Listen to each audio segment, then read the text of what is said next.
Welcome to Opta's World Cup Predictor. We have built a model that hopefully can predict what is going to happen at next year's World Cup in Russia.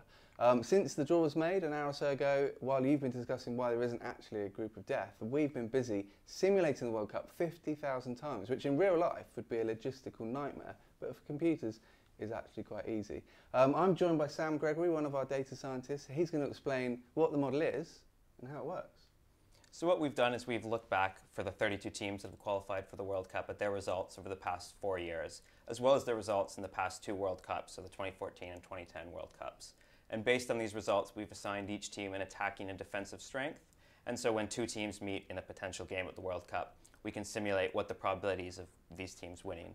And we've also taken into account some other factors like Russia being the host nation have an advantage, as well as UEFA being the host confederation. 'Cause looking at past World Cups, we've seen that actually being part of the host confederation is a big advantage for these teams. Although I guess the difference this time is usually it's quite compact. Obviously Russia's possibly the least compact venue to ever have a World Cup. So, but yeah, all good stuff. And I guess the danger with machines sometimes is that it can go crazy. But fortunately, the model has come out with Brazil as the favourites to win the World Cup, which pretty much matches bookmakers and what most fans think, I think.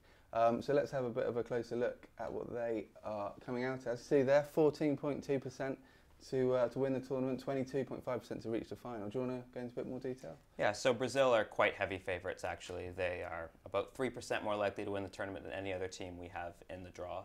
So looking at Brazil, they have 14.2% chance, which has actually dropped slightly from before the draw, where they were 14.5% likely to win the tournament.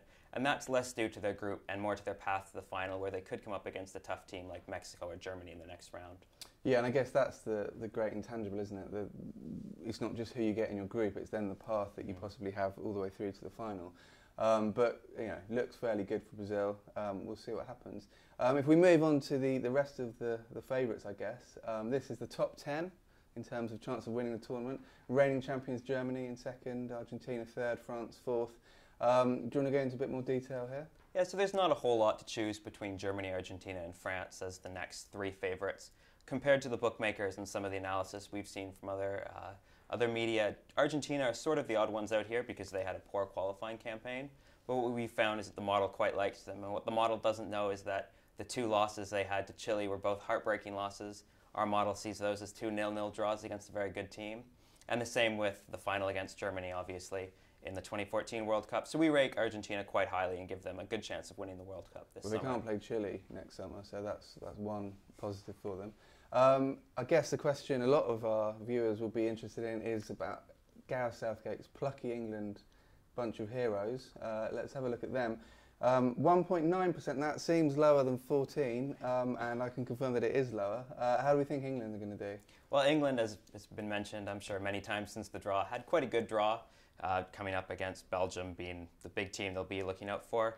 But they were 49.5% favourites to make it out of the group before the draw was made. So that's gone up quite a bit then. And now that's gone up to about 54%. So England will be quite happy with the way things have gone for them. But obviously the world will be shaking in fear. Not going to be the favourites this summer. You spotted something quite interesting as well about 2 of the other teams in the group. So was it Belgium and Panama? Yeah, so obviously we look at it from an English perspective. But Belgium and Panama have both seen their chances of winning the World Cup actually shoot up. As I mentioned, there was 50,000 draws, and every team won at least one of those 50,000 simulations we've done leading up to this. And Panama's chances of winning the World Cup have gone from 0.6% to 0.7%. For a country like Panama, I'm sure they'd be happy with that. I mean, I'd be happy with that. That's good. And Belgium's have also gone up from 3.4% to 3.8%, which is a more significant increase. And Belgium are one of the teams that are actually will hope to at least make a good run deep into the tournament this summer. Cool.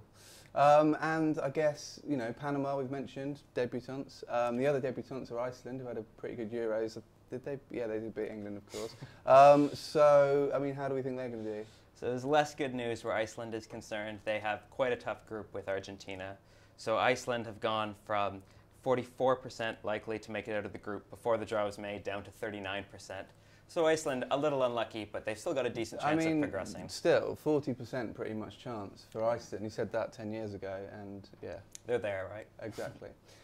So if we have a look at the hosts, of course, we mustn't forget the hosts, possibly been given what some might say is a traditionally, you know, nice group to start.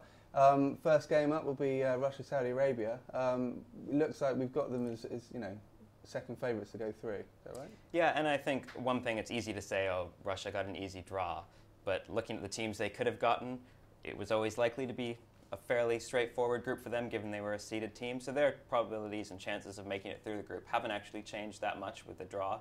And they're second favourites behind Uruguay, which makes a lot of sense. But it's an aging Uruguay squad. It'll likely be Luis Suarez's last World Cup, so it'll be interesting to see how they fare. Yeah, hosts obviously England 66, but it's not that common that hosts win. Argentina 78, France 98. But other than that, you know, it's going to be a bit of a tough task for Russia, but you never know. So I mean, there's going to be loads more from this model. We've got loads of stuff and other channels and other places. So you know, feel free to have a look and dig in and have a delve through what we think is going to happen. And then I guess join us next summer to see what actually happens. Thank you for joining us.